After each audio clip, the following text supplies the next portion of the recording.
berarti masing-masing dapat energi kan, ya, sesuai dengan jatahnya. Kalau salah satu panca indera misalnya tidak bekerja, biasanya energi yang ada ini akan disalurkan kepada yang 4 ini, sehingga panca indera yang lainnya itu, yang 4 ini mungkin akan lebih peka Lebih lagi, peka lagi ya. sehingga yang orang lain nggak bisa kerjakan dia bisa.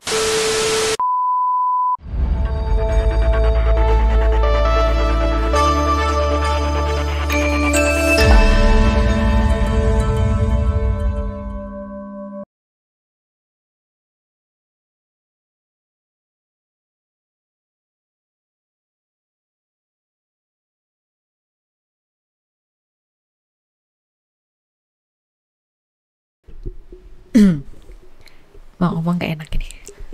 Ini Rama Wirya lagi meditasi atau lagi tidur atau Lagi pulas.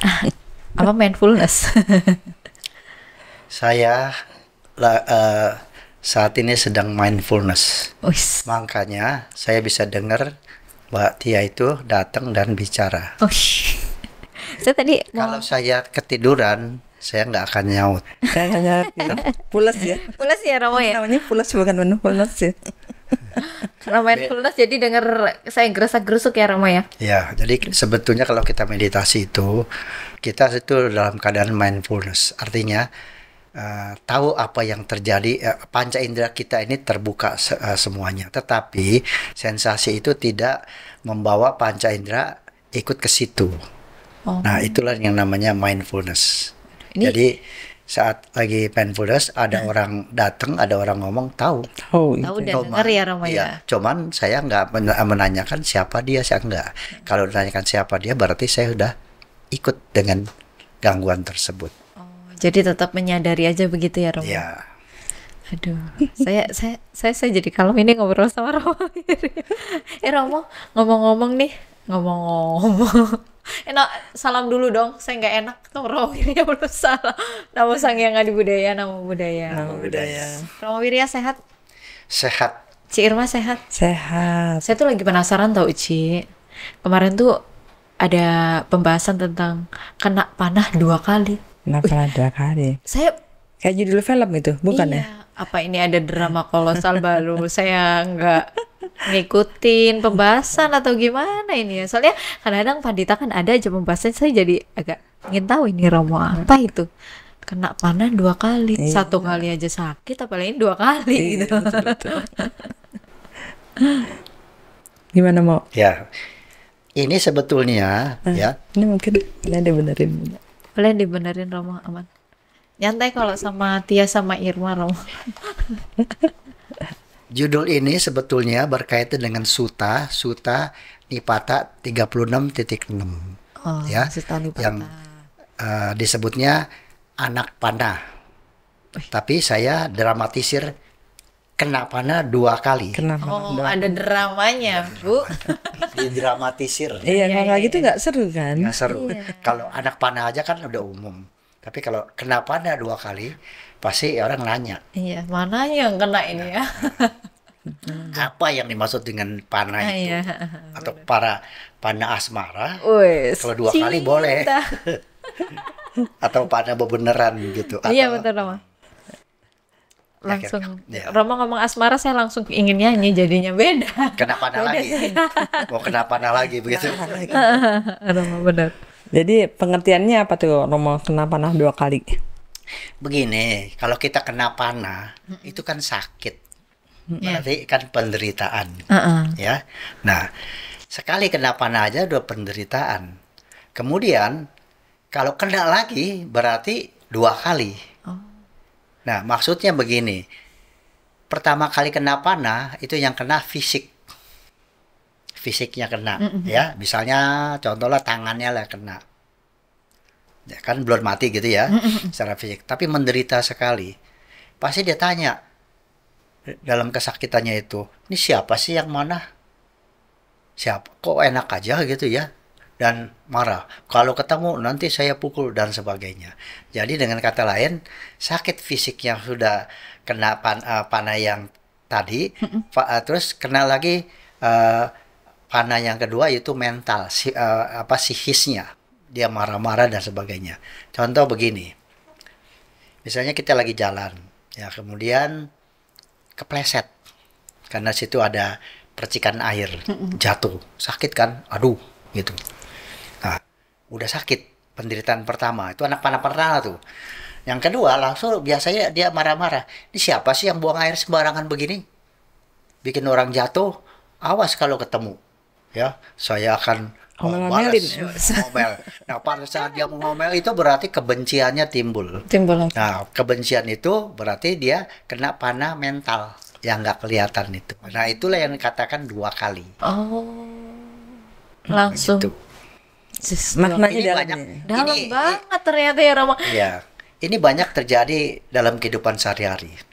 Yang tadi itulah contohnya secara umum, tetapi contoh yang lebih detail lagi ada. Saya ambil contoh diri saya. Pada 2 tahun yang lalu kan ada COVID, ya, Oh iya ya COVID. yang sedang Genjar-genjarnya ganas-ganasnya. Ganas-ganasnya Romo ya. Saya kena COVID, ya, saya kena COVID, dan kemudian setelah diperiksa positif, nah kemudian waktu itu kan harus dilaporkan ke puskesmas. Laporan puskesmas, datanglah ambulans, dan celakanya saya kena, istri kena, anak saya yang pertama kena, tinggal anak yang kedua yang masih sehat nih. Nah, dibawalah ambulans ke rumah sakit di mana itu yang di Salemba itu, ya. Celakanya kena COVID-nya ini bukan hanya badan yang terasa tidak nyaman, tetapi pikiran, ya, itu sangat ini sekali, sangat tidak bisa konsentrasi, kemudian tidak bisa mendengar suara apapun, ya, suara yang kecil aja juga rasanya udah mengganggu. Jadi sepanjang jalan saya merem aja. Nah, sampai di rumah sakit demikian juga, setelah dapat kamar, nah saya masuk berdua bersebelahan, yang sebelah lagi itu ternyata dia sedang nyetel televisi. Suaranya pasti kedengaran karena satu kamar kan. Itu sangat menyakitkan sekali. Sakit sekali, pusing. Ganggu gitu ya gitu. Ganggu ya Romo ya. Sampai Nggak bisa istirahat. nggak bisa. Jadi saya coba berdoa, ya, berdoa. Tapi bukannya reda penyakitnya, sakit kepalanya malah tambah-tambah. Artinya pikiran ini tidak boleh dikasih beban. Lalu saya praktekkan berbagai meditasi, nggak berhasil juga, ya. Tetap ya Romo. Akhirnya saya berpikir, apa saya barangkali pindah alam di tempat ini ya. Langsung mulai merasa khawatir ya. Nah, pada saat saya terkenang begitu, ya, tiba-tiba ada, kalau saya mau pindah alam, ya saya mau tenang aja lah. Nah, saya diem. Jadi saya bukannya doa dengan apa, malah doa tuh, karena apa? Ada keinginan, pengen sembuh.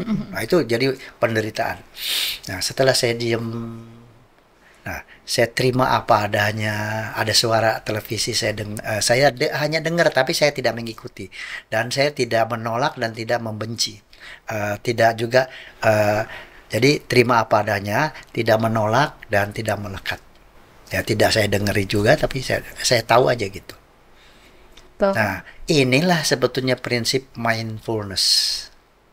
Jadi manakala kita berada di tempat sini saat ini, terima apa adanya. Nah, tidak menolak, tidak melekat. Nah, sehingga apa? Rasa yang tidak nyaman tuh lama-lama kita bisa terima, dan mungkin kita sudah adaptasi dengan lingkungan, rasa pusingnya hilang. Nah, dari situ saya lalu teringat dengan suta ini. Wah, kalau gitu tadi saya kena panah 2 kali. Kena fisiknya, kemudian saya marah-marah dengan pikiran saya yang mendengar itu. Nah, jadi intinya sebetulnya kita jangan sampai kena panah 2 kali. Masalahnya gimana caranya, gitu kan? Iya, kalau tadi kalau lagi sakit gigi gitu kan, boro-boro mikir. Soalnya Diem, Romo diem dia gitu. bisa kena panah 2 kali langsung tercerahkan. Saya ini berapa kali panah? terutama panah asmara ya, Wah. nggak bisa dielakkan itu. Iya. Tapi memang kadang-kadang kita memahami ajaran Buddha itu harus mengalami sendiri penderitaan kemudian Baru itu jadi ya. paham gitu. Tapi memang gak gampang juga sih Roma, apalagi kalau dalam kondisi sakit ya. Banyak kan orang yang memang pas lagi sakit itu udahlah nggak mau mikir apa-apa kecuali mikirin sakitnya aja gitu kan. Jadi nggak mudah sih mau kalau kayak gitu gitu. Begini, kalau mikirin sakitnya juga penderitaan lagi. Kita ingin sembuh juga penderitaan lagi. Ya, Sang Maha Buddha itu hanya mengajarkan ya realita. Lihat realita. Realita itu apa? Manakala kita berada di sini saat ini, ya apapun sensasi yang kita terima, terima apa adanya. Jangan menolak, juga jangan melekat. Melekat. Contohnya kalau kita mendengar suara musik, wah yang merdu, kita dengar, kan kita melekat tuh, wah enak ya musiknya, kita ngikutin, mendadak berhenti musiknya itu, timbul apa? Siapa sih yang berhentiin musik ini? Wah, kayak lagi enak-enak. Lagi enak dengerin musik gitu kan. Jadi melekat itu juga menimbulkan penderitaan, Bahaya juga ya. gitu. Tapi pasti kalau orang sakit itu mikirin kapan cepet sembuh juga sih. Betul. Gitu kan. Tapi kalau kita memang sudah diajarkan meditasi atau bawana atau mindfulness yang diajarkan oleh Maha Buddha, ya, dan ingat nih, kadang-kadang kita sebagai umat Buddha juga lupa pada waktu itu. Ingat, seperti saya praktekkan beberapa metode juga nggak berhasil, tetapi setelah saya diem, ya kalau mau mati, mau pindah alam, ya udahlah, saya mesti tenang. Nah, itu tercerahkan juga. Oh, jadi mesti nerima apa adanya. Nah, di situ timbul perasaan, rasa pusingnya, rasa tidak pusing kepalanya itu berangsur-angsur, langsung diam. Berarti kalau kita nggak menerima malah justru semakin terbebani. kita semakin banyak terkena panah ya Rama. Mana gitu. Karena memang contoh ya salah satu aktivis lah ya, kita sebut salah satu aktivis yang memang sangat aktif gitu kan. Nah dia memang ada keterbatasan fisik gitu. Nah dalam waktu itu saya sempat agak menasehati lah ya, maksudnya kita boleh banyak berbuat baik tapi juga jangan sampai terlalu lelah bagi dirinya sendiri gitu kan. Cuman waktu itu jawabannya adalah waktu kita terbatas nih, jadi ya kita ngerti lah, maksudnya bekerja dengan waktu mau banyak berbuat baik gitu, tapi kayak itu tadi ya, karena keterbatasan fisik akhirnya di satu waktu dia drop gitu, kesehatannya drop. Nah itu gimana gitu kan Emo, karena kadang-kadang kita merasa niatnya baik, nah kasih tahu atau orang tersebut atau teman ini niatnya baik untuk mau berbuat baik, tapi dia jadi kayak dikejar target gitu kan gitu. Nah itu gimana ya Mo?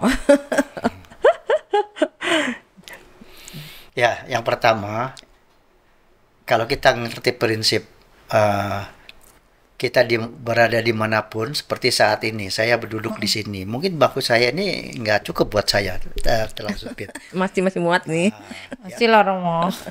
Tetapi kalau misalnya kondisi yang ini kemudian menjadi masalah, duduknya nggak enak, kayak ini kok belakangnya sender ini, maka itu menjadi masalah. Nah, penyakit juga demikian. Kalau kita sedang menderita suatu penyakit, nah kemudian kita mempermasalahkan, ini dengan obat ini nggak sembuh, ini dengan ini nggak sembuh. Jadi bagaimana nih? Saya harus bagaimana? Target saya besok atau lusa saya mesti ada Typing podcast nih gitu kan. Nah, akibatnya apa? Makin nggak keruan, makin sakit.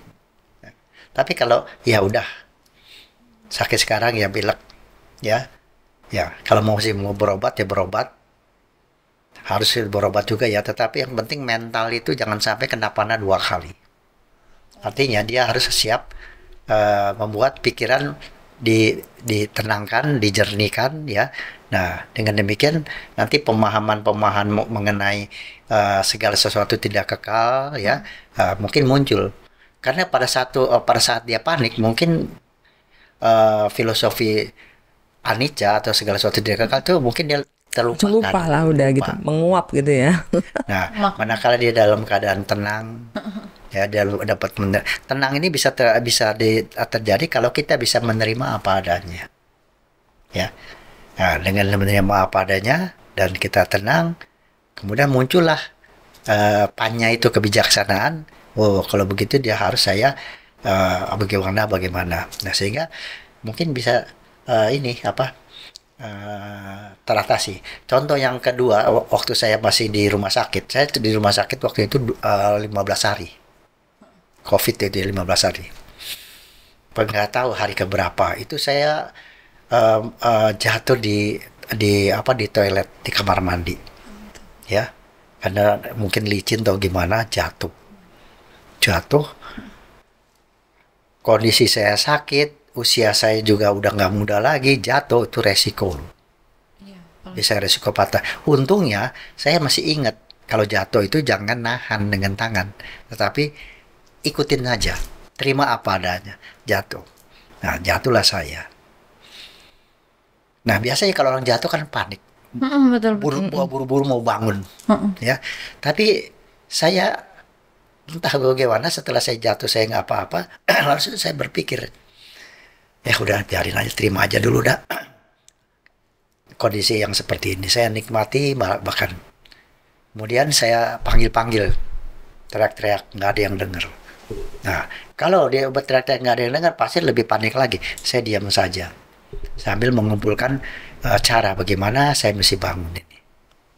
Nah, setelah saya merasa kuat, ya kemudian saya berpikir ini mesti pegangan ini, kemudian dengan hitungan 1, 2, 3 bangun, bangun.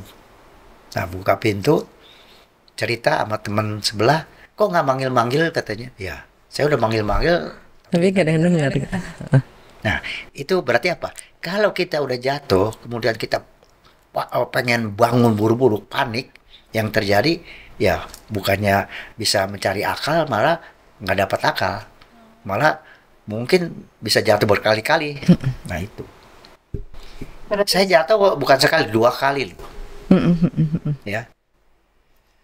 Nah, karena yang kedua kali saya udah pengalaman ya, saya tahu saya nggak mau berteriak, nggak mau apa ya, biaran aja, diam. Nah, setelah terpikir bagaimana caranya bangun, nah baru saya bangun. Saya nggak lapor lagi, udah percuma lapor juga. Tapi so far sampai saat ini masih oke ya Rama ya? Ya, kalau masih bisa kemari berarti masih oke. Tapi memang kalau yang saya pahamin dari apa yang tadi Romo Widya sampaikan adalah menyadari rasa sakit itu gitu ya, menyadari rasa sakit, menerima yang pada akhirnya kita jadi lebih bisa berpikir jernih sih ya, karena kalau semakin kita nggak mau menyadari rasa sakit itu, yang kayak Romo Widya bilang ya, menolak ya, itu akan semakin terasa berat sih, semakin menderita lah Betul. ya. Iya, Betul. karena kadang-kadang orang Budi sendiri karena merasa paham tentang mindfulness gitu, pengertiannya sadari saja, tapi prosesnya dari mungkin kayak Romo Widya jatuh, disadari lagi jatuh, disadari lagi mau berusaha minta tolong, kemudian disadari lagi gimana caranya supaya bisa bangun sendiri, itu nggak mudah gitu. Nah itu karena memang hasil latihan praktek Romo ini. Karena nggak gampang kan, biasanya orang, jangankan kita yang terjatuh, kadang orang lihat aja bisa ikutan panik. Iya, gitu kan. latah jadi latah gitu sih.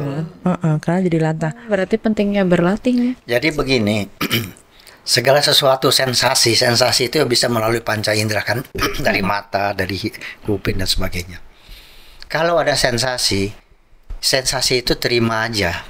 Artinya kita tahu, oh iya, jangan dianalisa.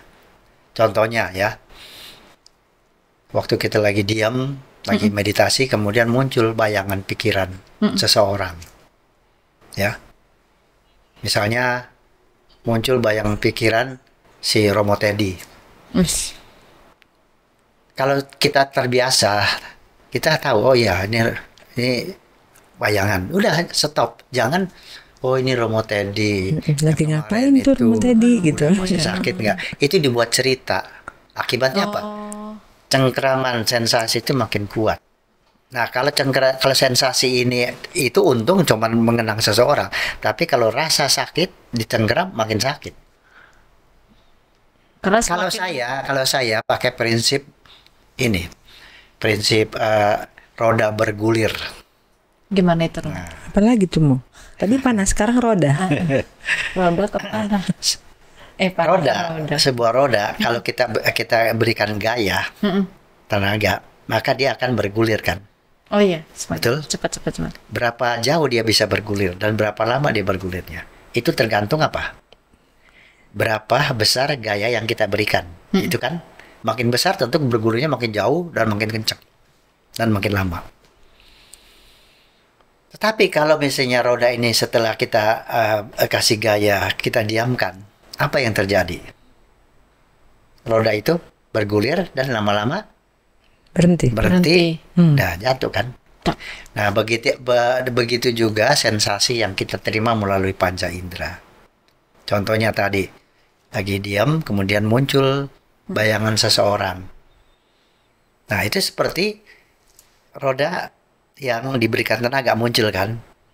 Kalau misalnya orang ini kita pikirkan, oh iya ini si Romo Teddy ini gimana ya, itu berarti kita kasih tenaga, makin kuat cengkramannya, kepengen lagi membuat cerita, sehingga di dalam pikiran kita ya ada cerita tentang si Romo Teddy tadi begitu. Tetapi kalau misalnya kita hanya tahu oh si Romo Teddy, ya udah kita cuekin, apa yang terjadi? Kalau misalnya ya saya lagi ngomong ya, ibu berdua ini misalnya nggak mau denger, main HP begitu ya, artinya dicuekin. Saya akan ngomong terus nggak? Ya jadi berhenti lah, bete. Lama-lama nggak ngomong. Iya. Ngapain gua ngomong dicuekin Iya, gitu kan. Nah begitu juga sensasi itu datang kalau kita kasih perhatian ya. Nah seperti juga kita kasih tenaga, akhirnya terus berkembang jadi cerita. Tapi kalau kita biarkan, nanti lama-lama gambaran bayangan itu akan hilang-hilang, akhirnya berhenti dan kita kembali ke fokus apa objektif tadi. Ini salah satu bagaimana mengatasi gangguan ya. Banyak cara lagi. Nah yang paling gampang ini yaitu pakai yang tadi, dicuekin aja. Manakala ada sesuatu sensasi kita cuekin, maka sensasi itu seolah-olah tidak diberikan tenaga dan dia akan berhenti sendiri tanpa kita usahakan mau dilepas dan sebagainya. Nah inilah kalau kita dalam keadaan kritis, terutama detik-detik mungkin mau pindah alam ya, saya belum pernah ngalamin, tetapi ya pengalaman saya seperti itu mungkin hampir mirip-mirip. Kalau kita tidak tenang, kalau kita misalnya gelisah, yang terjadi apa? Muncullah gambaran pikiran-pikiran macam-macam. Kalau yang baik-baik muncul ya masih bagus, tapi kalau gambar pikiran yang jelek-jelek yang pernah kita lakukan, bahaya itu. Saat kita mau pindah alam itu yang menentukan ribet yang akan datang. Nah, daripada begitu kalau kita tahu ya udah kita diam aja, terima apa adanya, mungkin kita bisa tenang. Pada saat kita tenang itu ya mungkin kita ingat, nah saya mesti menyebut nama Buddha atau saya mesti apa dan sebagainya. Nah, kalau betul dia pindah alam, barangkali ke alam yang lebih baik begitu. Ya, ini kan kalau ini kan praktek secara lebih untuk ke diri sendiri ya, maksudnya karena kita peduli dengan diri sendiri gitu kan. Nah, bagaimana tadi yang seperti saya bilang contoh gitu kan, seorang aktivis itu dia kan memikirkan orang lain, dia punya bodhicitta yang tinggi gitu kan. Sehingga begitu menjalani proses ini, oke, saya paham, saya harus menerima sakit ini gitu kan. Tapi di sisi lain ada satu keinginan lain bahwa dia harus beraktivitas gitu kan. Terus ya kapan saya sembuh, kapan saya sehat kembali gitu kan. Kalau Romo itu kan udah melewati tahapan sembuh dari sakit COVID itu gitu kan. Tapi kalau yang menjalani prosesnya agak panjang, kemudian dia punya keinginan untuk itu tadi ya beraktivitas gitu kan. Dia kayak memikirkannya orang lain gitu. Nah, itu gimana tuh Romo tuh? Dirinya ya. Iya. Misalnya ya seseorang ini karena sesuatu hal dia jatuh, kakinya patah ya. Kemudian setelah dirawat, ya tentu dia akan mau meneruskan pekerjaannya kan. Ya. Nah, contoh ini seperti ini. Kalau misalnya dia memikirkan dengan kaki saya ini patah begini, apakah saya bisa meneruskan? Apakah orang nanti mencemooh saya atau sebagainya? Nah, maka penderitaannya akan bertambah. Tetapi kalau dia punya pikiran positif, oke, kaki saya patah, tapi kan saya bisa berusaha jalan dengan cara lain. Misalnya pakai tongkat atau pakai kursi roda, dan aktivitas saya masih bisa berjalan. Nah, sehingga kenapa? Sehingga segala pekerjaannya yang dulu itu bisa diteruskan. Saya ambil contoh saya lagi. Saya pernah juga dulu kan tendon Achilles saya putus. Ya. Tendon Achilles itu yang di kaki loh. Kalau putus itu kita jalan juga susah. Nah, setelah ke rumah sakit kemudian disambung ya, disambung kembali. Nah, kemudian supaya ini nggak terlepas, karena kalau Achilles itu nggak boleh ketarik ini, dia putus lagi. Jadi mesti dalam posisi begini di gips. Jadi saya nggak bisa jalan dengan ujung begini, nggak mungkin. Nah, itu katanya si sang dokter ini mengatakan Bapak mesti istirahat paling dikit 2 bulan. Waduh, kalau 2 bulan bagaimana saya kerja, kan nggak mungkin ya. Tapi ya udah, saya terima aja. Ternyata setelah waktu lagi kontrol 1,5 bulan kemudian, dia bilang, oh ini boleh dibuka, dia dibuka, kemudian boleh jalan seperti biasa. Berarti saya bisa jalan ya. Nah, pada waktu saya bisa jalan demikian, tetapi ya nggak bisa jalan jauh, mesti bawa pegangan begitu, demikian. Nah, pekerjaan di sekolah sudah menunggu, dan saya juga harus datang ya. Nah, saya minta dijemput oleh sopir. Nah, sopir juga kemudian saya beraktivitas seperti biasa juga dengan tongkat itu, bisa berjalan. Jadi dengan kata lain, kita jangan memikirkan, waduh ini kalau saya begini kerjaan kita nggak beres. Ya, akhirnya nanti benar-benar kita kena panah yang selanjutnya, kedua kalinya. Tapi kalau kita mikir, saya mesti datang ke sana dan saya bisa jalan begini, lakukan apa adanya. Melakukan apa yang bisa dilakukan saat itu gitu kan ya. Tanpa harus muluk-muluk, saya nggak bisa misalkan normal lagi nih kayak dulu, terus nanti gimana ya gitu kan. Ya memang itu yang sulit sih. Begini, alam sudah menyediakan kita nih segala sesuatu dengan sempurna. Contohnya, kita punya panca indera, 5 kan panca indera. Misalnya panca indera 1 aja yang ini, 5 panca indera ini berarti masing-masing dapat energi kan, ya, sesuai dengan datanya. Kalau salah satu panca indera misalnya tidak bekerja, biasanya energi yang ada ini akan disalurkan kepada yang 4 ini, sehingga panca indera yang lainnya itu, yang 4 ini mungkin akan lebih peka lagi ya. Sehingga yang orang lain nggak bisa kerjakan, dia bisa kerjakan. Iya, biasanya kayak orang yang nggak bisa melihat itu secara indera pendengaran juga lebih tajam. Lebih tajam. Dan lebih peka lagi. Dia bisa dengar dari jalannya aja udah tahu nih jalannya Romo Widya nih gitu kan. udah tahu langkah-langkah siapa gitu ya. Dan nanti biasanya kecerdasannya juga akan lebih bertambah. Dia tahu ya, misalnya harus apa yang dia kerjakan. Jadi ya salah satu panyanya lah. Jadi kita dalam Buddhisme kan kita ada panya. Kalau kita mengalami segala sesuatu, pasti nanti timbul kebijaksanaan panya. Tubuh kita ini bisa mengatur. Oh, saya nggak bisa jalan, ya, tetapi saya punya tangan, ya. Nah, saya bisa suruh orang ya gendong saya atau bagaimana kan. Nah, itu panyanya ini, kebijaksanaan ini akan berjalan. Jadi mungkin lebih pinter. Jadi nggak harus praktek mindfulness itu duduk diam mikirin gitu, enggak ya, tapi dari segala kondisi yang ada bisa. Bisa. Jadi bisa terus. Itu memang perlu praktek mendalam sih. Karena ini luar biasa, Romo. Berarti selama ini Romo untuk menjalani hal begini ya, pasti kan ada metode yang dijalankan ya, Romo ya. Metode apa sih, Romo, yang bisa dong bagi-bagi?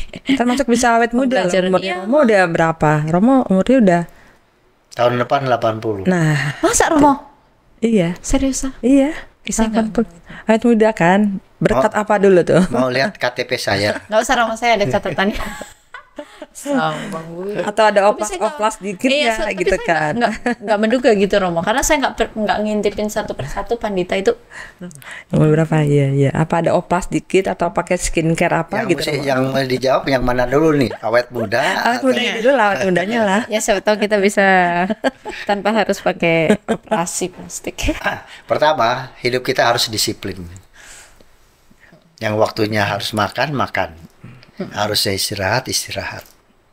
Ya, harusnya kita ngerjakan sesuatu ini harus kita kerja. Disiplin dah. Saya memang dari masih mungkin ya terinduksi dari guru saya yang mengajarkan disiplin ya. Akhirnya saya sampai sekarang itu terdisiplin. Saya bangun pagi itu jam 3. Hah, jam 3. Saya masih di alam mimpi gitu. Ngapain aja Romo? Jam 3. Ya, tidur jam 9 saya udah tidur. Oh, jam 9 udah tidur Romo. 3. Saya bangun ya, kemudian saya meditasi, saya latihan fisik, qigong ya. Ya, kemudian jam 5 saya berangkat ke sekolah ya, bawa mobil sampai di sekolah jam 6 lewat 10 udah sampai. Iya, Romo Widya masih bawa mobil sendiri loh. Iya. Tapi nggak punya sopir. Itu luar biasa loh dengan usia sih. Soalnya acara di mana-mana sih. Iya, Romo juga banyak ngajar meditasi juga sih gitu kan. Ngajar meditasinya Nah, apa nih Mo? Biasanya begini. metodenya nih. Yang namanya tadi kan disiplin ya. Terus yang kedua, resep kedua itu kalau kita melaksanakan sesuatu itu misalnya meditasi itu jangan sampai bolong 1 hari pun. Iya, iya, saya masih bolong-bolong cuman terus terang. Terus Tidak usah. kadang semangat 1 minggu berikutnya apa Ya. ya? Nggak mau Makanya jangan ditargetkan saya meditasi 1 jam. Itu Oh, oke, nanti oke. kalau nggak tercapai jadi malah jadi ada kekecewaan. Betul, betul. Meditasi adalah kebutuhan. Saya beranggap ini, meditasi itu adalah tambahan menu hidup. Oh, menu wajib ya Ram ya? Wajib jadinya. Jadi begini, untuk memori, untuk pikirannya sehat, memorinya ini itu harus dilatih dengan meditasi. Untuk fisik yang sehat ya harus latihan fisik, Olahraga gitu ya. olahraga. Pokoknya olahraga. Ya kalau syukur-syukur kalau ada satu ciri khas olahraga yang bisa menunjang. Nah, saya memang udah menemukan yang demikian. Nah, sehingga setiap hari saya lakukan dan di tempat kerja saya selalu ya kelihatannya seger lah gitu, nggak loyo. Iyalah, untuk seusia Romo gini sudah terbukti gitu sih, sudah terbukti 80 sih. tahun dibandingin saya. Aduh. Ini anak muda jangan kebanyakan. Jadi intinya gini, kita harus disiplin ya, olahraga fisik, olahraga mental. Nah, kita sebagai umat Buddha yang diajarkan oleh Maha Buddha, di mana kita harus melaksanakan sila samadipanya, ya, terutama samadinya ini adalah suatu keberuntungan, ya. Jangan diartikan kalau yang namanya meditasi itu kita harus duduk seperti patung. Kita bukan belajar menjadi patung, loh, tapi kita belajar awareness atau sati, kesadaran. Nah, itu bisa dilakukan apa? Dalam segala cara. Duduk, berdiri, bahkan berbaring juga bisa. Termasuk menghadapi rasa sakit itu ya, Mung. Betul. Kena pernah 2 kali itu ya. Oke, oke. Iya ya, karena memang karena bisa juga di sisi lain itu terkesan kita jadi tambah malas sih, Mung. Jadi ada orang yang contoh kasus yang tadi yang saya bilang itu ada orang yang semakin pengen terpacu gitu kan, ada juga orang jadi semakin malas gitu kan karena dia ya udah sakit ya udah kayak udah menyerah. Ya udah aja gitu.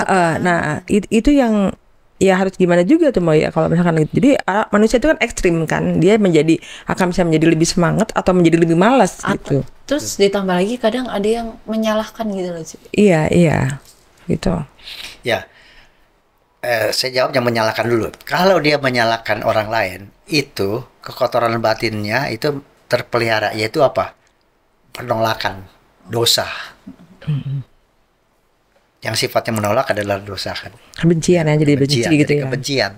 Nah, itu kalau dia selama sakit itu dia ada kebencian, ya jelas proses penyembuhannya itu kurang. Termasuk maksudnya benci dengan diri sendiri gitu ya. Betul. Mah sakit gitu ya. Betul. Itu Yang nggak boleh gitu ya. menyalahkan diri sendiri itu termasuk benci. Karena tubuh kita ini sebetulnya sudah punya kecerdasan. Dia akan berproses menggantikan sesuatu atau memperbaiki sesuatu atau menambah sesuatu kalau kita dalam keadaan bisa menerima. Kalau kita merasa benci, maka penyakit itu selalu dikembangkan, dipelihara atau dikasih makan. Jadi sakit terus. Ya, jadi itu pertama itu ya. Terus yang tadi yang kedua yaitu masalah Makin malas atau dia menyerah gitu, kayak menyerah udahlah gitu kan. ini orang yang di sekitarnya ya, keluarganya atau temennya harus memberikan motivasi, harus memberikan semangat, harus memberikan wirya. Sehingga apa? Dia termotivasi. Meskipun dia itu mengerti dhamma, tetapi pada saat itu kayaknya perlu di-trigger oleh orang lain, diingatkan. Nah, itulah orang yang sekitarnya itu yang memberikan motivasi. Nah, sehingga yang terjadi apa?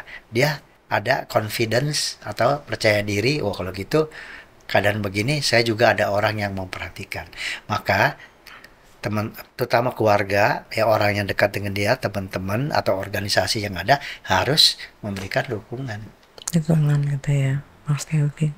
Karena walaupun kadang-kadang kita malah dia sesama Buddhis itu lebih susah menasihati karena sama-sama paham dharma, tapi prakteknya belum tentu. Dan merasa lebih tahu. Jadi kayaknya gitu ya. Iya. Jadi memang mau nggak mau praktek meditasi itu dalam arti menerima yang terjadi gitu ya. Maksudnya bukan harus kayak duduk mindfulness itu, tapi dengan kondisi yang ada bahkan dalam keadaan sakit gitu ya, itu tetap bisa dipraktekkan gitu ya, mau nggak ada alasannya gitu ya mau. Begini, meditasi itu atau bhavana atau samadhi itu memang banyak metodenya, banyak sekali metodenya. Iya betul. Ya, tapi segitu banyak metodenya, ya tentunya kita harus pilih salah satu yang cocok buat kita. Nah, andai kata kita sudah cocok dengan salah satu metode ini, ya, nah kita laksanakan jangan sampai bolong-bolong, dan nanti hasilnya atau upahnya ya pada saat kita ya itu sakit atau kita dalam keadaan kondisi yang tidak enak, buah-buah itu bisa muncul, yaitu apa? Kesadaran. Banyak orang yang memang meditator juga, dia bisa duduk 1 jam 2 jam, tapi manakala ada sesuatu yang tidak nyaman menimpa dia, buyar langsung. biasanya dia akan sedikit marah atau dan sebagainya gitu. Jadi tujuan terakhir meditasi itu sebetulnya apa? Awareness kita atau mengikis kekotoran batin kita, loba dosa mohanya itu terkikis. Ya kalau kita meditasi kemudian kita menjadi sombong, wah saya meditator, ya kamu kan baru belajar. Itu berarti kotoran batinnya bukannya dikikis malah dipertebal. Bukan, wah saya meditasi sehari saya bisa 2 jam 3 jam, bukan menyambungkan tentang hal itu aja ya Roma ya. Ya gitu kira-kira. Hasilnya aja, manakala dia ditimpa dengan suatu keadaan yang tidak nyaman, bisa nggak dia mengatasi? Kalau nggak bisa, berarti dia harus belajar lagi. Belum lulus ya, walaupun udah bertahun-tahun, tapi begitu dihadapkan kenyataan bagi dirinya itu, dia bisa menerima itu apa enggak ya? Itu karena dianggapnya meditasi ini sebagai ritual saja. Betul. Bukan Ritual. kebutuhan ya, kayak Roma tadi kan kebutuhan yang wajib. Jadi ya biasa dilakukan gitu ya Roma. Karena kalau ritual ya kalau kita udah laksanakan ya udah rasanya seneng. Ya memang masih baik, tetapi hasilnya saat sesuatu teknik ya itu akan nyata kalau saat dia menghadapi musibah. Orang yang belajar bela diri, boleh aja dia punya 1000 jurus, tetapi sekali misalnya dapat masalah, kemudian dia tidak mengatasi, 1000 jurus itu tidak ada artinya. Ini saya mengutip legendaris bela diri yaitu Bruce Lee. Nah, beliau mengatakan, saya tidak takut orang yang punya 1000 jurus, Tetapi saya takut kepada orang yang melatihnya 1000 kali. Ada orang yang melatihnya 1000 kali. Jadi jurusnya hanya satu, dia latih 1000 kali sehingga apa? Wah, Dia itu. dia akan ahli Daripada 1000 jurus akhirnya nggak bisa kepake itu. Nah, kita juga meditasi begitu.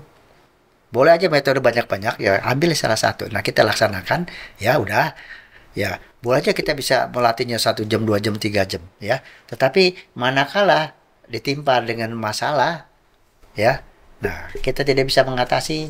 Contohnya kita dihina aja. Nah, kemudian kita kalau bereaksi berlebih-lebihan, itu artinya dia lupa dengan apa yang dia pelajari. Bereaksi ya mungkin bisa ya, tetapi kemudian menyadari, oh iya saya nggak boleh begini, ya selesai. Begitu juga kalau ditimpa penyakit, ya, oh ya udah, ya saya harus menuruti apa petunjuk dokter dan saya juga harus tenang, ya selesai kan. Iya. Berarti apapun metodenya, yang penting fokus saja dengan satu yang cocok dengan kita gitu ya, Romo. Fokus dengan kita yang cocok kita, kemudian dilatih ya, dan kemudian ya kita praktekkan. Kalau nggak salah, kalau dia apa? Praktik metode apa, meditasi apa? Senyum ya atau apa gitu? Sebenarnya begini ya, kalau yang metode senyum itu sebetulnya memang sekarang baru populer. Kalau dulu ya memang orang nggak lazim lah, kalau yang namanya meditasi kan mesti Iya. kaku gitu ya. Serius ini. Ya, ini. Kalau senyum itu kan, tapi kenapa demikian? Nah, ini ada ceritanya. Begini, kalau kita dalam keadaan kondisi tertekan, yang terjadi pikiran kita ini ya itu tidak akan bekerja, ketakutan gitu. Kalau orang ketakutan kan akalnya hilang. Tapi kalau kita malah kita bahagia, yang terjadi apa? Kita relax, ya. Kita relax, kemudian segala apa sensasi yang datang tuh bisa kita ketahui dan kita bisa eliminir sehingga bisa bisa hilang sendiri. Okay. Jadi begini, yang namanya meditasi ini ya, saya sedikit mengenai ini. Kenapa senyum? Di otak kita ini ada yang namanya lapisan Meninges, selaput otak lah gitu, yang menghubungkan tengkorak, ini otak di tengah-tengahnya. Sebagai bumper, kalau kita kebentur, ya, maka getaran itu jangan sampai masuk ke otak kita. Ya, jadi direndam oleh lapisan Meninges itu sebenarnya ada cairan. Kalau kita dalam keadaan tegang, ya, maka Meninges ini seolah-olah mengetat. Nah, kalau mengetat, yang terjadi otak kita, ya, akan merasa sakit. Ya, akibatnya apa? Apa yang kita kita jadi kurang rasional. Contohnya, anak yang lagi ujian. Kalau kita ujian, kita akan tegang, makin lupa apa yang kita pelajari. Ya, nah, sama juga kalau dulu metode ngajar itu anak mesti diam, serius, menyimak di meja begitu. Tapi kalau sekarang enggak, anak harus interaktif, interaktif dan nggak boleh ditakut-takuti. Nah, kenapa? Meningesnya akan merileks. Manakala merileks, otaknya menjadi lebih bisa berpikir. Apa yang dia terima akan bisa direkam. Nah, meditasi juga begitu. Manakala kita rileks, ya, segala sensasi-sensasi yang masuk itu bisa kita ketahui. Oh ya, ini si Anu, ya udah. Tapi kalau kita tegang, makin kita tegang, yang terjadi bagaimana? Wah, ini saya nggak mau, ini wajah ini saya nggak mau. Tegang makin kurang. Nah, akibatnya ya meditasinya capek. Nah, apa? Nggak mau meditasi, susah. Nah, teknik sekarang itu beda. Nah, harus rileks. Nah, cara rileks yang paling gampang adalah senyum. Makanya salah satu rahasia awet mudanya Roma Wirya. Senyum ya. Tapi jangan senyum terus. Tapi keren sih Rama meditasi senyum ini. Tapi saya memang dari penjelasan Roma Wirya itu yang saya dapat ya, Mo ya. Tolong koreksi nih Mo ya kalau saya salah. Saya jadi paham yang dimaksud kena panah 2 kali itu adalah mau tidak mau kita juga harus menyadari fisik kita dulu ya. Maksudnya kita memahami fisik kita, baik itu dalam keadaan sehat atau sakit. Kita mesti paham dan mendengar diri kita sendiri gitu, secara fisik ya. Baru setelah itu secara psikologis ya, secara perasaan gitu. Karena kalau kita tidak mau mendengar suara tubuh kita, tidak mau mendengar suara hati kita, itu juga semakin berat latihannya gitu. Karena kan kadang-kadang taunya dengar suara dari luar, tapi dia nggak mendengar suara tubuh dia sendiri, perasaan dia sendiri gitu kan. Dia harus analisa itu gitu. Seperti itu ya Mo ya. Jadi begini, ya memang kita pertama kalau kita menderita, kalau kita sakit pasti yang pertama itu fisik. Nah kita kalau ya memang kita terima apa adanya keadaan sekarang begini ya, tetapi kita juga harus tentunya mencari bantuan dokter untuk mengobati ya, bukan cuma diterima begini aja gitu ya. Nah, di samping kita bisa nerima apa adanya, nanti tubuh kita ini sebenarnya cerdas, dia akan bisa, oh ini kebutuhannya apa, dia akan membuat sesuatu ya apalah begitu, sehingga mensuplai apa yang kurang itu. Nah kalau sudah bisa memahami begini, nah berarti pikiran kita juga akan lebih tenang gitu, lebih jadinya tenang dan lebih dalam berpikirnya bisa lebih rasional. Nah saya saya mesti diem aja gini kalau sakit, enggak kan, saya bisa jalan ya saya jalan. Nah seperti itu. Oke. Juga paham, tinggal prakteknya. Nggak boleh bohong ya Bu. Karena Romo Wiri harus ajak ya, Romo harus dilakukan. Begini, itu biarpun hanya 10 menit lakukan. Ya. Karena kalau satu kali bolong itu biasanya besoknya terus jadi males. Menggampangkan ya Romo. Thank you banget ini Romo. Makanya cari metode yang cocok untuk diri sendiri. Kita harus mencarinya ini Ci, dari beberapa objek yang ada. Ada sih, cuman disiplinnya itu yang harus dikuatkan juga iya, kali betul. Karena itu nggak boleh bolong itu sih. Karena kalau bolong, oh ya udahlah gampang, besok ini Iya. akhirnya. Ini kalau meditasi itu nggak bisa diinval. Dirapel ya Iya, dirapel. Iya. Kembali lagi ke Malah kalau dirapel itu salah. Kemarin saya nggak meditasi, hari ini saya mesti meditasi 2 kali. 2 kali. Itu udah pemahaman yang salah. Kenapa? Dia memaksakan diri, hanya tegang. Akibatnya apa? Timbul penolakan. Kalau kita tegang, kan kita nggak mau, itu penolakan. Kita duduk begini aja terasa tidak nyaman, itu sebetulnya kalau kita turun itu dosa loh. Penolakan. Menyakiti diri sendiri gitu ya, menyakiti fisik kita sendiri ya. benar. Oke, Terima kasih nih Romo atas sharingnya, sangat luar biasa. Ini jadi pembelajaran untuk kita semua, baik yang lagi masih sehat-sehatnya, masih muda, tapi mau sehat mau sakit, kita harus diterima, disadari. Mindfulness Iya. bukan pula sih ya Ci. Terima kasih. Terima apa adanya, ya, tidak menolak. Ya. Baik, ku terima apa adanya diriku. Uis. Terima kasih Romo atas sharingnya. Namo Buddhaya. Namo Buddhaya. Namo Buddhaya Romo.